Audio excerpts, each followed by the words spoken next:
Bismillahir-Rahmanir-Rahim. Certainly Allah's deen is Islam. 3. 19. What is Islam? Translation of Islam ki hai? What did Allah say? The Quranic perspective. Ghulam Ahmed Parwez 1964. Talui Islam Trust.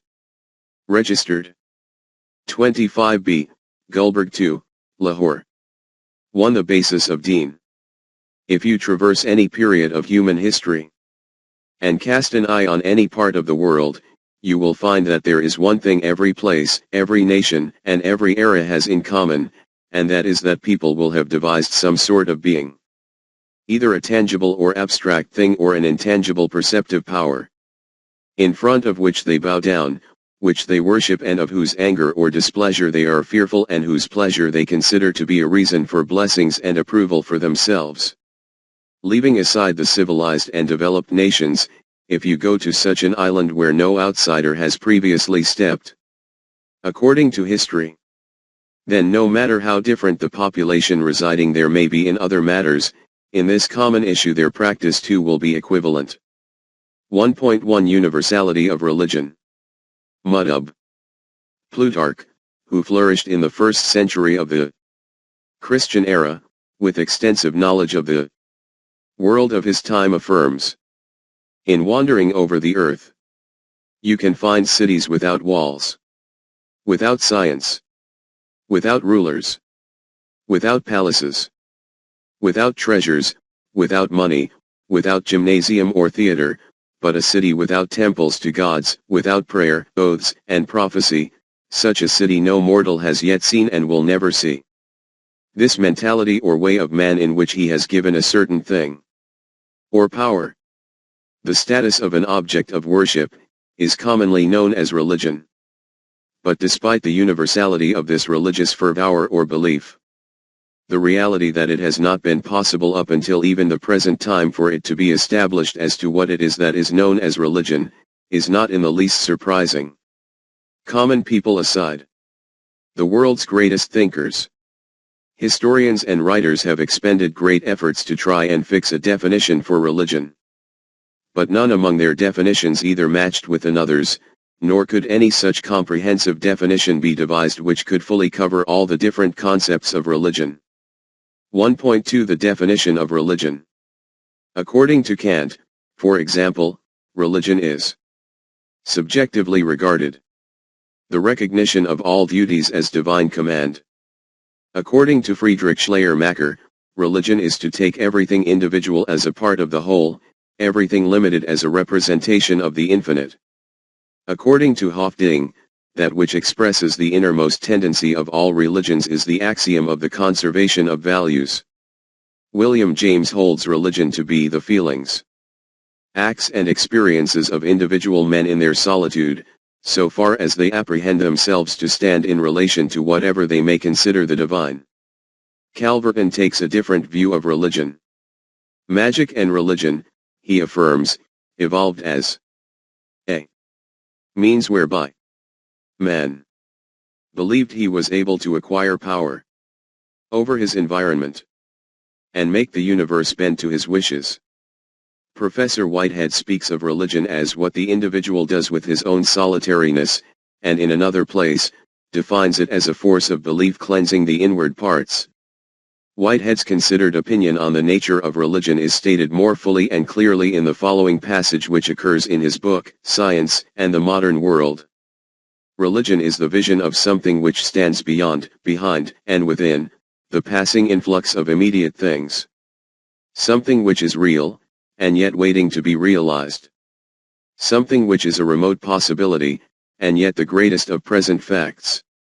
Something that gives meaning to all that passes, and yet eludes apprehension. Something whose possession is the final good, and yet is beyond all reach. Something which is the ultimate ideal and the hopeless quest. Commenting on various definitions of religion, in his book, The Philosophy of Religion, Professor G. Galloway says, when we keep in mind the psychological factors of the religious consciousness and the way in which they work, some definitions of religion strike us by their inadequacy and one-sidedness. We find, perhaps, that they are applicable to certain stages of religion but not to others, or that they leave out what is important. However, undeterred by the lack of success which had attended the efforts of so many great scholars, Galloway has advanced his own definition. He defines religion as man's faith in a power beyond himself whereby he seeks to satisfy emotional needs and gain stability of life, and which he expresses in acts of worship and service. From these various examples, you will have seen that not only do the various definitions regarding religion differ from each other, but not even one of these definitions is comprehensive enough in this regard to encompass all these concepts, nor is it so clear that it makes the matter comprehensible. This is the reason that the famous thinker P.D. Ouspensky quotes his mentor, the Russian mystic G. Gurdjieff, as saying, "Religion is a human concept. Whatever the level of understanding of a man, his religion will be of the same type. Therefore, it can be possible that the religion of one man may not be completely suitable for another man." 1.3 Common value. If we combine the various concepts surrounding religion, then such a concept will emerge from its sum total which can be deemed to be a common value, i.e., the concept of a supernatural being or power, which is commonly called God. Though there are religions which are not convinced of a God. But a far greater difficulty than that which is encountered in defining religion, is faced in relation to the definition of God. In this regard too, the concept of any one philosopher does not accord with another's. For example, Kant speaks of God as the moral lawgiver. William James declares God the higher part of the universe. Matthew Arnold believes God to be the power that makes for righteousness. For Sir James Jeans, he is the greatest of mathematicians. Bergson, in one of his earlier works, identified him with creative energy. Later on, when his thought had taken a mystical turn, he spoke of God as love and the beloved. This fact will have become apparent from these few examples, that, like religion, these philosophers have also not arrived at any one conclusion regarding the true concept of God. Each among them has a dissimilar concept, and a differing definition. This is because, when these people talk about God, this discourse is not of God, but is regarding that concept which they hold in their own minds regarding God. And since the invented concept in the mind of every individual is different, this is why the concept of one cannot concur with that of another. In the words of Sheen, the only God attained by a purely affective approach is a subjective God born of one's own feelings. 1.4 Concept of God. As far as this question is concerned, as to what gave rise to the idea of God, i.e., some supernatural being or power. In the mind of man, Western scholars of sociology thought that when early man, while his consciousness was still developing, saw that some events occur, the cause and effect of which he could not determine, e.g., lightning, thunder, storms, earthquakes, tornadoes, epidemics, etc.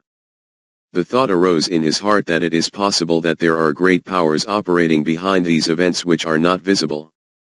From this, the concept of God, goddesses, gods, was born in his mind.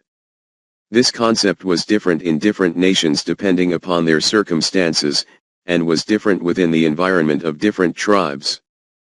1.5 Evolving concept of God. After this, as time passed and progressed and the human mind matured, there was improvement and refinement in this concept also. Gradually, in this way that concept of God came into existence which is presented by the more developed religions of the world. This doctrine is called the evolved concept of God. Details are available. For example, in Grant Allen's book, The Evolution of the Idea of God, or Sir James George Fraser's book, Golden Bough. At this point it will not be inappropriate to make it clear that subsequent researchers have contradicted this doctrine, and said that the concept of God which is found in developed religions has not been reached here by an evolutionary process, it was like this from the beginning. Dr. Arnold Toynbee, the famous historian of modern times, therefore writes in this regard. Professor Schmidt's research shows that the concept of the worship of God presented by developed religions is not a new concept which they have invented. The oldest religion of mankind was also this, which has been renewed by developed religions. The book by Professor Schmidt, from which the above is quoted by Dr. Toynbee, is considered as an authentic discourse on this subject. In it, he has described in clear terms that the concept of a higher deity which existed in earlier human civilizations is the same concept which is presented by those religions that profess the oneness of God. Therefore, it can be stated with authority regarding most of the oldest tribes of mankind, that this was their concept about God. Hence, the concept of evolutionary religion is now liquidated from the field of sociology. However, this is a digression from the main subject.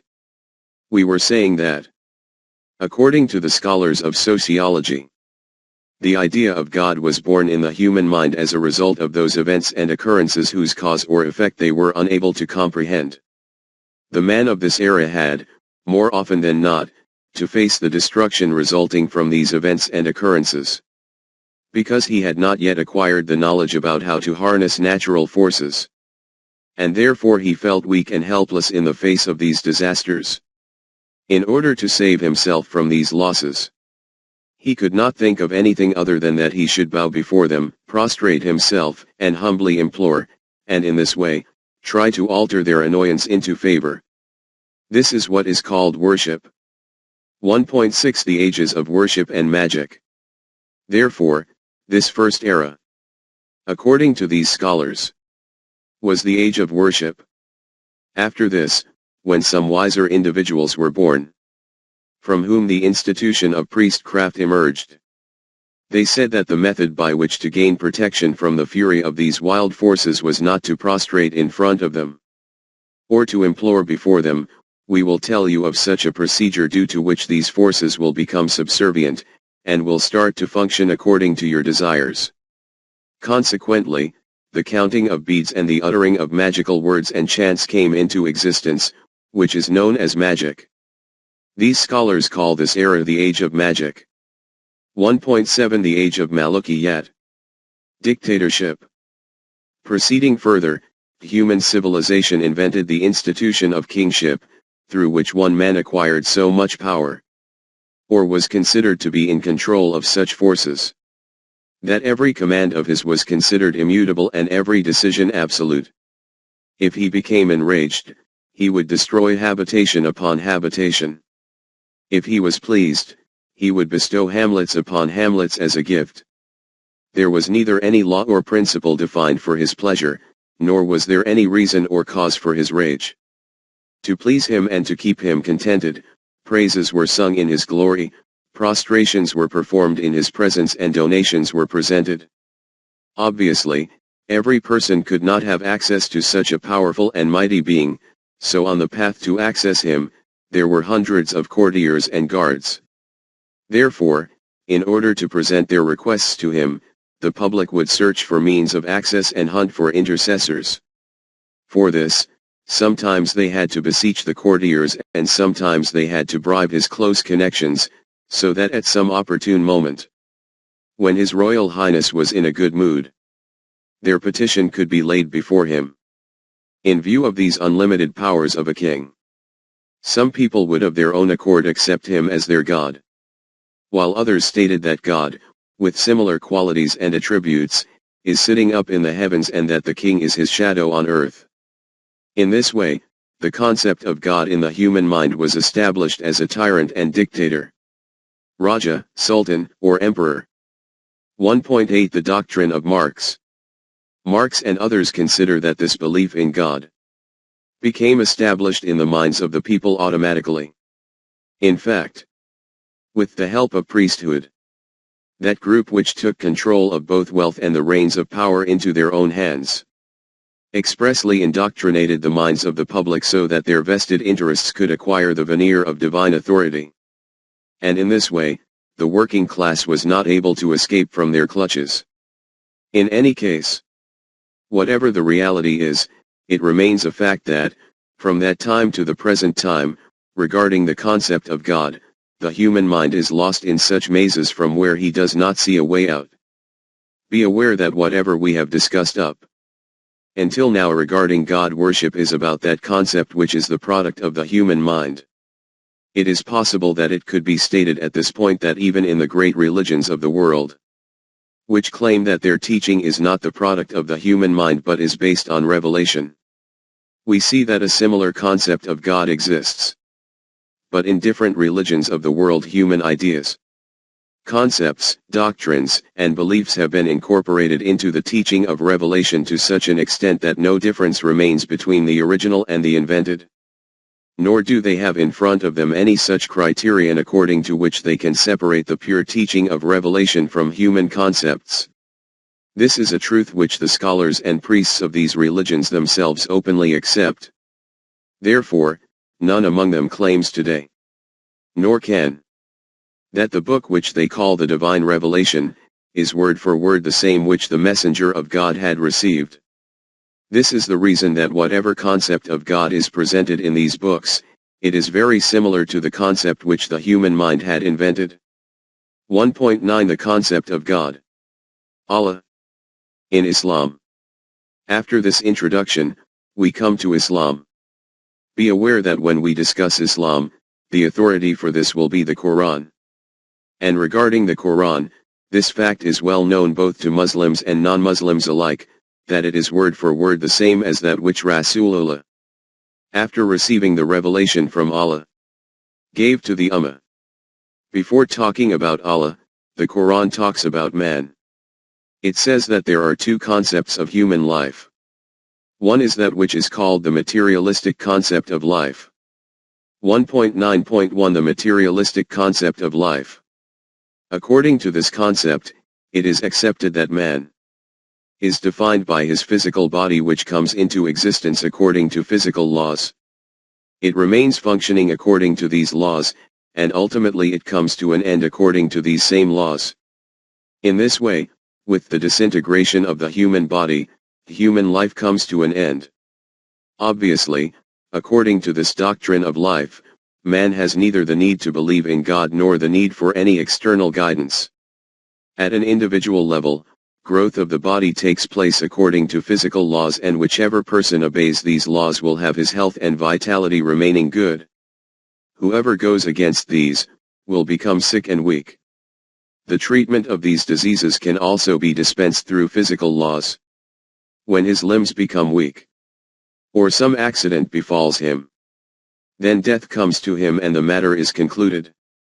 As far as the collective life is concerned, certain rules and regulations can be formulated in the light of intellect and experience, according to which a nation, comprising of different kinds of people, continues to develop, its interests are preserved, its strengths are not only maintained but continue to increase, so that it can face those causes and events which are out to cause its disintegration.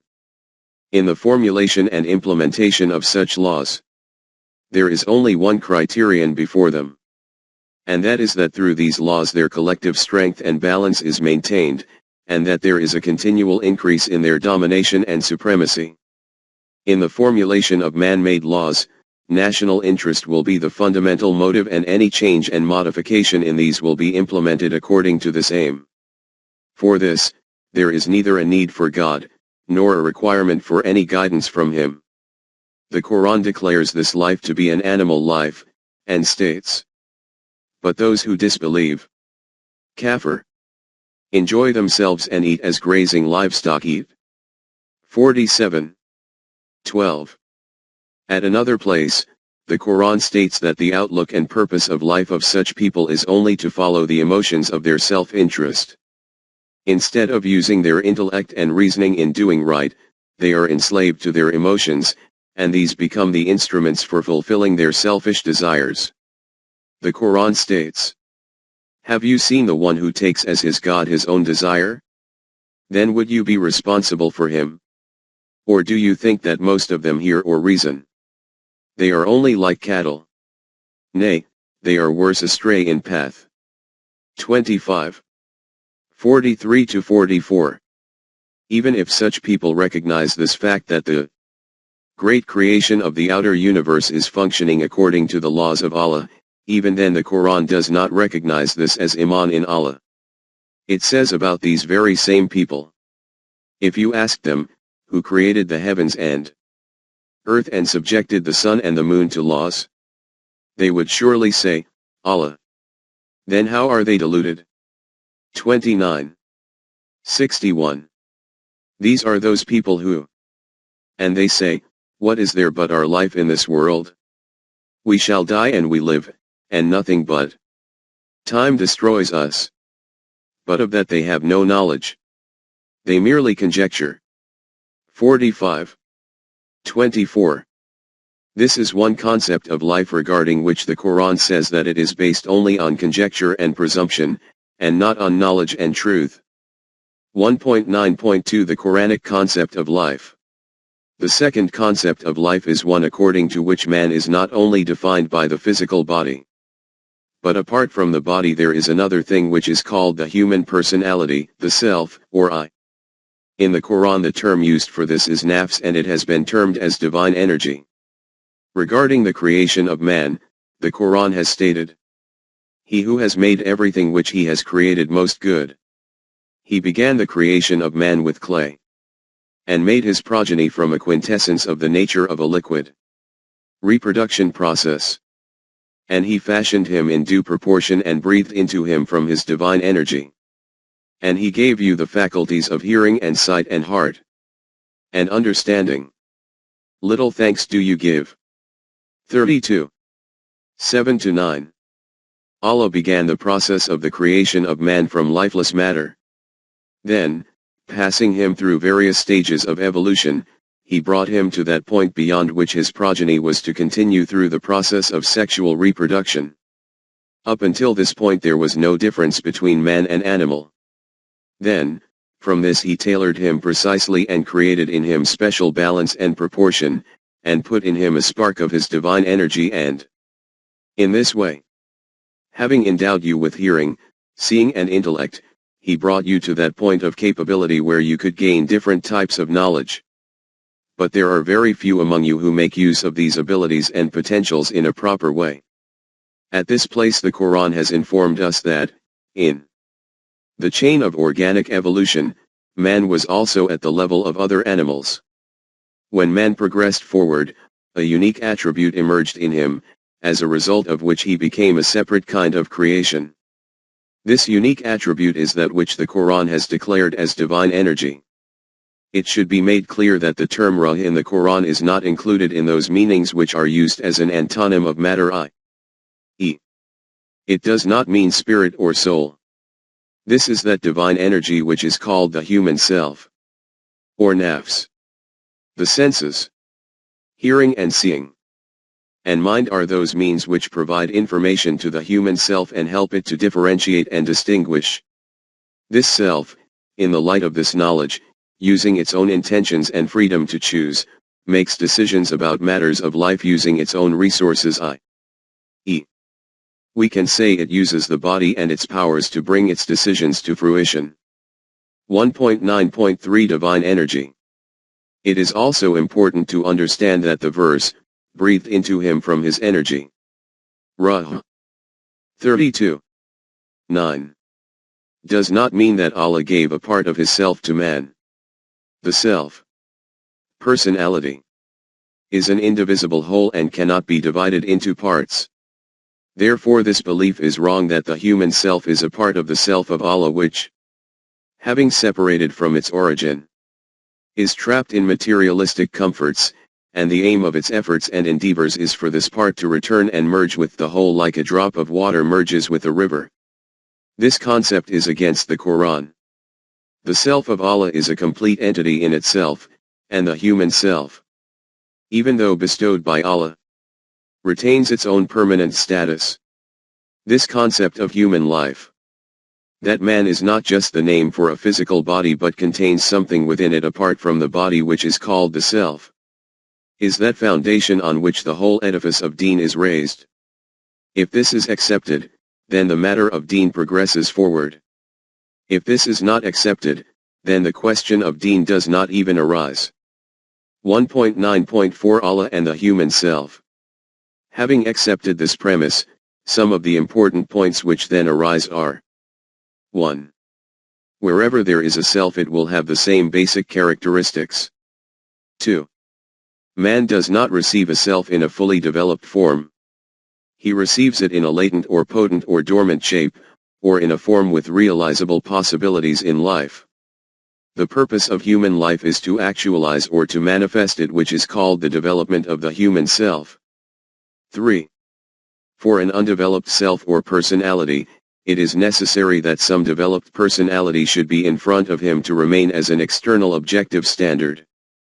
If man does not have this type of external objective standard before him, then he can never say with surety whether his self is becoming developed, and if it is developing, then to what extent it is doing so. 4. In this universe, either a self is Allah's, or below him, man's. The self of Allah is the most comprehensive, most eminent and fully developed. That is why only the self can serve as an external objective standard for the human self. It should be made clear that the self of Allah, unlike the human self, did not develop gradually stage by stage to reach a complete or developed form. It was in itself complete and developed, and remains so. 5. We cannot know anything about the form, state, composition, or nature of the self of Allah. Leaving aside the self of Allah, we cannot even say anything about the form and nature of our own self. A self is recognized by its attributes. These are the attributes which we have interpreted above as basic characteristics. These attributes and characteristics are, in reality, the various facets of a self. 6. As we noted above, wherever there is a self, its basic characteristics, or attributes, will be the same. Therefore, apart from those attributes which are specific to the self of Allah, e.g., the first, the last, the infinite, etc., the characteristics of the human self and the self of Allah are the same.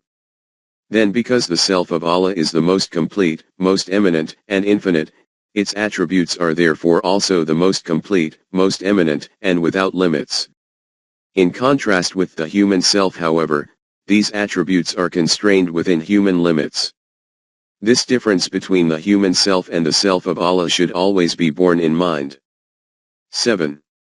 The Quran has explained these divine attributes in such detail, with such elucidations and such exquisiteness, that there can remain no kind of doubt, suspicion, or confusion whatsoever for these not becoming a criterion for man.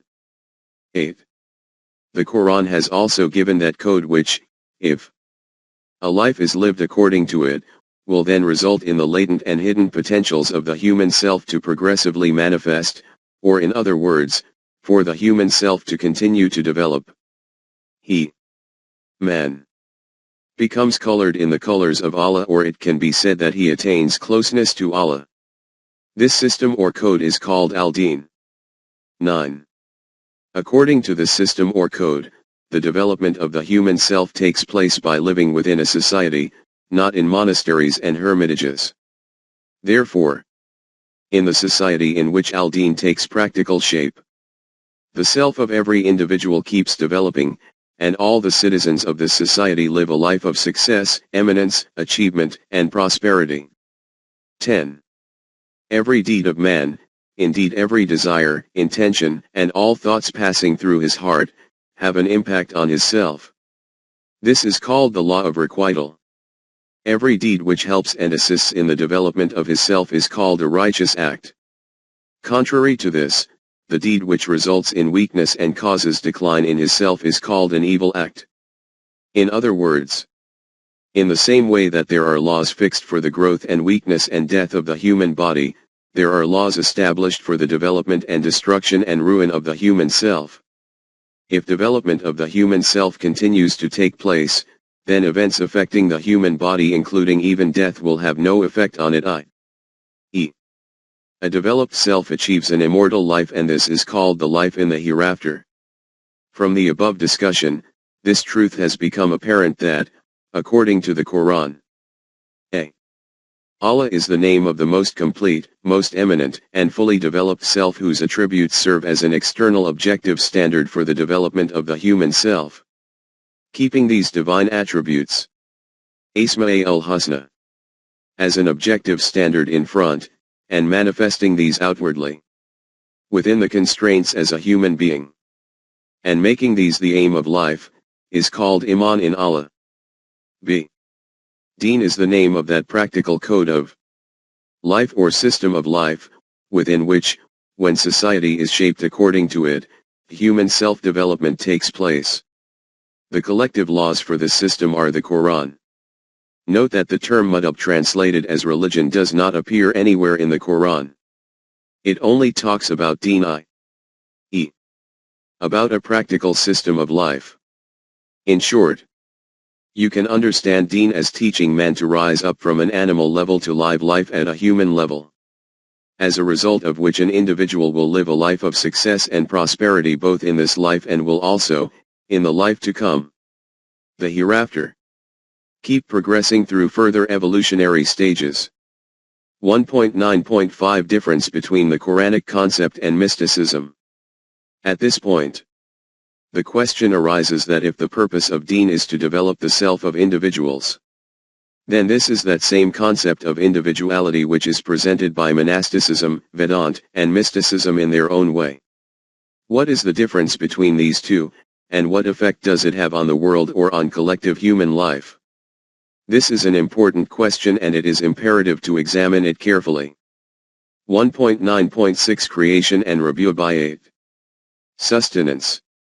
The creative action of Allah and His system of sustenance in everything within the universe is functioning according to His laws. Before proceeding further, it is also essential that we should consider what is meant by creation and the system of sustenance. The Quran informs us that one system is that according to which the initial form of different things of the universe came into existence from non-existence. How this happens, we cannot comprehend at all. The Quran has called it Amri.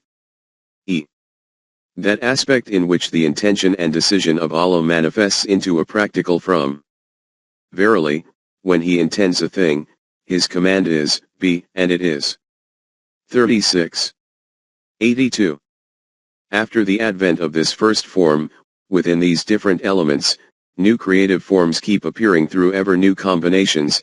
This is called creation.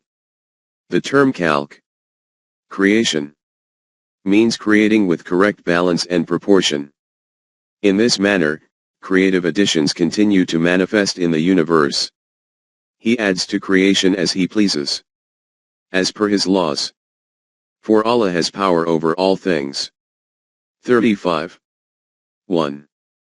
This is the process of creation by Allah. After this, His system of sustenance commences. Rububiyyat means to take a thing from its starting point and slowly and gradually pass it through stages to its point of completion. As has been noted above, this creative process and Rububiyyat of Allah is ongoing in every part of the universe. But, as per our time scales, its pace is very slow. The schemes of nature, in order to reach their completion, pass through such stages whose every single period comprises of thousands and thousands of years. In Surah Al-Sajdah the Quran states, He rules all affairs from the heavens to the earth.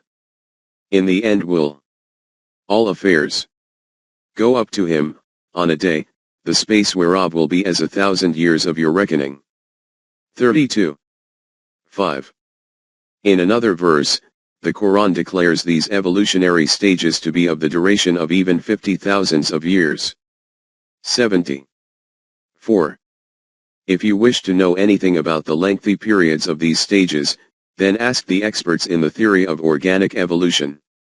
They will tell us how, for a small change to take place in a species, a period of hundreds of thousands of years is required. 1.9.7 The companionship of man. In the universe, when Allah's scheme alone is functioning, then different things progress through their evolutionary stages at a slow pace. But if man becomes a companion of Allah in this creative program, then not only will this very long duration shrink to days and months, there are ever new increases in creations. These are the men who become companions in the creative program of Allah, and whom the Quran describes using the term creator, with the difference that Allah is the best of the creators. 23. 14. i.e. the one in whose creation beauty and balance have reached their highest pinnacle. 1.9.8 Companionship in the human world. In the creative program of Allah, human companionship is no less important, but its true importance becomes apparent at that point when he becomes a companion in his law of requital. Just as in the outer universe Allah's law of requital gives rise to an effect from every cause. In the same way in the human world too, every deed produces its own effect, and will ensure it is produced. If, according to his law, the result of a certain deed is prosperity and contentment, then it is not possible that that deed will not manifest prosperity and contentment in life. And the deed whose consequence is ruin and disaster, that nations will not then be ruined and destroyed by it likewise. But, as with the system of the universe, in this aspect the working of Allah's law of requital is also very slow, the same as that where one day is equal to thousands and thousands of years. 22. 47. The slow operation of the divine laws in the outer universe does not affect man much. But in human society the slow pace produces doubts and suspicions piercing the hearts, and the suffocation of anguish and torment. For example, his law is, but verily the wrongdoers never shall prosper. 6. 21. This is an immutable law of Allah, that the harvest of unjust people can never prosper. But, instead, we observe that unjust people prosper and victims are exploited. The consequence of which is that those who do not accept the law of requital derisively taunt that, if the law of requital had any truth in it, then why do the harvests of unjust people keep multiplying? From this, it is plain that the way of the world is that might is right. The one who holds a stick owns the buffalo. As long as a despot is wielding power, there is none to hold him accountable. This is that very truth which is referred to in the following declaration by the Quran. They ask you to hasten on the punishment. But Allah will not fail in his promise. Verily a day in the sight of your sustainer is like 1,000 years of your reckoning. 22. 47. The truth is that Allah's law is an absolute reality, but each day of Allah's is as 1,000 years in human reckoning. But the one who is oppressed cannot gain satisfaction from this, that a tyrant will be destroyed after 500 or 1,000 years. When it is said to him that the promises of Allah are absolutely true, he says, I know that too, but if it is not in my lifetime, then what is the point of all that? In reply, the Quran states that if you wish the law of requital to bear results according to your calculations of time and scale, then become his companion in his program. Hence, this is that point where it was said to the last messenger of Allah, say, O my people, do whatever you can. I will do my part. Soon will you know who it is whose end will be best in the hereafter. Certain it is that the wrongdoers will not prosper. 6. 135. In the outer universe, every nation can participate in the creative program of Allah. This is the very purpose of the physical sciences. But to make the divine law productive in human society, only that Jamaat can become a companion of Allah, which maintains complete conviction in the immutability of this law, and the selves of those individuals of whom this Jamaat comprises should manifest the divine attributes. These are those individuals who, whatever takes place through their hands, in relation to companionship with Allah, Allah relates this back to himself. Consequently, when this Jamaat, to demonstrate to the unjust that their harvest cannot be reaped, selflessly and courageously reached the battlefield of Badr during the time of Rasulullah, and, having killed and subjugated the opponents, returned victorious and successful, then, in this connection, Allah declared, it is not you who slew them. It was Allah. When you threw arrows, It was not your act, but Allah's. In order that he might test the believers by a gracious trial from himself. For Allah is he who hears and knows. 8. 17. This section was about the role of human companionship within the law of requital of Allah. 1.10 The system of sustenance. Proceeding from here, then comes the system of sustenance of Allah. For the present, we are not concerned with the functioning of this system in the outer universe. Regarding the human world, the Quran states, "There is no moving creature on earth but its sustenance depends on Allah." 11. 6. But we see that there are millions of such people in the world who do not get 2 square meals in a day. Therefore, those who raise objections say, what kind of responsibility of Allah's is this, in which human beings die of hunger? This thought arises in the hearts of those who believe that Allah fulfills such responsibilities directly. The Quran states that this responsibility is fulfilled through the hands of those individuals in whose selves the divine attribute of Rabu'iyat for mankind manifests itself.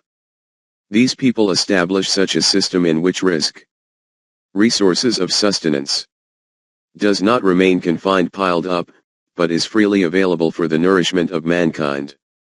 Hence, in Surah Yasin it is stated, "And when they are told, spend you of the bounties with which Allah has provided you, the unbelievers say to those who believe, shall we then feed those whom, if Allah had so willed, he would have fed himself?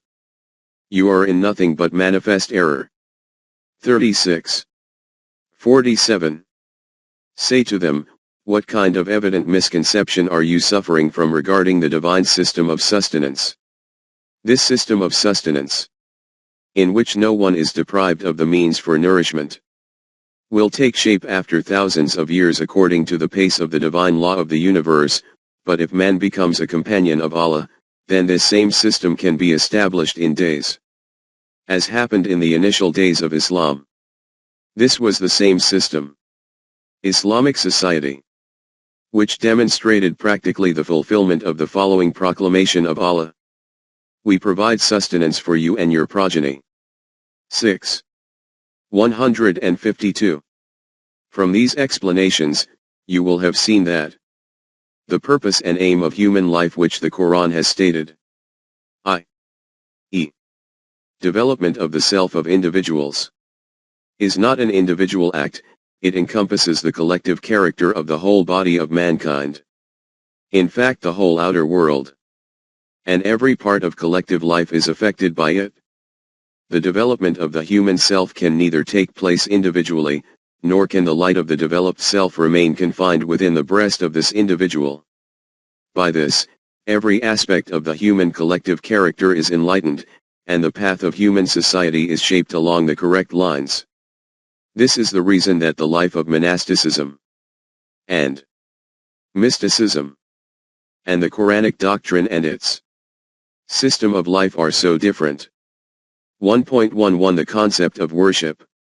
From this, you may also have comprehended that, according to the concept of Allah which has been presented by the Quran, and the definition of the relationship of man with Allah, neither the meaning of worship remains, in which man, being fearful of some very powerful being, bows beseechingly before him, or sings his praises to please him, or presents donations and sacrifices to him in order to avoid his wrath, nor is obedience of the laws of Allah equivalent to the submission to the blind orders of a despot. According to this concept, the attributes of Allah are those external objective standards according to which man develops his self, and the divine laws and injunctions are those practical techniques through which man's self can develop. The example of these injunctions and laws is similar to the instructions given by a doctor, according to which he instructs a patient to follow certain actions, and advises him to refrain from some other things. It is obvious that, by following these directions from a doctor, the benefit is only the patient's own welfare. The anger or pleasure of the doctor has no bearing on this. The Quran states, if you did well for your own selves. If You did evil. You did it against your own selves. 17. 7. Allah stands not in need of any of his creatures. 3. 97. 1.12 Freedom to choose and intention. Since only those deeds can affect the human self, which he does willingly using his own free will and intention, no person can therefore be forced to adopt the way of life which is proposed by Allah for the development of the human self. Freedom to choose, and intention, is the fundamental attribute of a personality. Therefore, by taking this away from man and compelling him to accept something, is to take him from the human level to the animal level. How can a practice, i.e., forcible acceptance, which causes the human self to lose its fundamental characteristic, help to develop the human self? This is why the Quran proclaims, there is no compulsion in deen. 2. 256. No one can be forced to accept or reject deen. The paths of right and wrong have been made clear through divine revelation. 2. 256. He who wishes, can adopt the right path, and he who wishes, can reject this. The Quran states, say, the truth is from your sustainer. Let him who will, accept Iman, and let him who will reject it. 18. 29. 1.13 Accepting restrictions willingly. But when, with the full satisfaction of your heart, you willingly accept the path advocated by deen, then it will become imperative on you to obey all these laws and injunctions which have been worked out for the development of the human self and for maintaining discipline in the society within which the self can be nourished and manifested. The growth of the self is not possible without defining limits. Although these limits will not be imposed from outside, these are those limits which man accepts willingly for the development of his own self. Islam is the name for the way of life which man accepts with wholehearted willingness for the development of his self. Through this, not only is his own self developed, but the beauty of the universe is continually enhanced, and every aspect of the collective human consciousness becomes bright and enlightened. This is only possible within a system in which the means of sustenance reaches all members of humanity without misery and suffering, and in which there are full arrangements in place for the development of their latent potentials. Deen, i.e., the Quranic system of life, is a reality, and reality is always beyond the constraints and confines of time and space. But sometimes, due to the demands of the era, it happens that some aspects attain special significance in a particular way, and come to the fore more conspicuously. In our times, two aspects of this reality have gained very prominent status. One is this, that, due to the spread of communication and transportation, the whole world has shrunk to become one village, and the human population appears to be becoming like one unit. From this viewpoint, the universality of the Quranic system of life is coming glaringly into view. The Quran had indeed addressed an-nas, mankind itself, so in order now for the manifestation of its system, the conditions are becoming conducive in themselves. The second is that our current era calls itself the age of economics. In this, the economic requirements have attained great significance. But till now the world has not discovered that kind of economic system in which the individual freedom and respect of man can remain intact, while at the same time his basic needs can also continue to be met with dignity. It has been an age since the discovery of the bankruptcy of the capitalist system. Communism had challenged the world in the form of a new experiment, but hardly had it taken a few steps before it stumbled badly and collapsed. And there appears to be no hope of its being able to restore itself. This is because its downfall was concealed within its foundation. The world is again standing muddled at a crossroads from where only the Quranic system of life can take it in the right direction. But this does not mean that the remaining aspects of the collective human character have less importance. Human life is one indivisible unit and its every aspect holds equal importance. Islam views man as a whole single entity, and with this status in mind, proposes a system of life. The edifice of this system rises on the recognition and acceptance of the human self. In the coming chapters, you will find details of these aspects. To conclude, we have said above that the development of the human self can take place within the collective system of deen. This does not mean that if the collective system of deen is not established, then there is no possibility for the development of the human self. In such circumstances, an individual can follow those values on which it is possible to act at an individual level, e.g., protecting one's chastity, not deceiving anyone, helping the needy, keeping in view the respect of humanity, etc. etc. By following these values, the development of the human self can take place on an individual level as well. The thing which is important is to see how you use your free will and intention. In whatever part of life and to whatever extent it will be possible for you to use your free will and intention, you will be judged within that scope as to how you make use of your choice.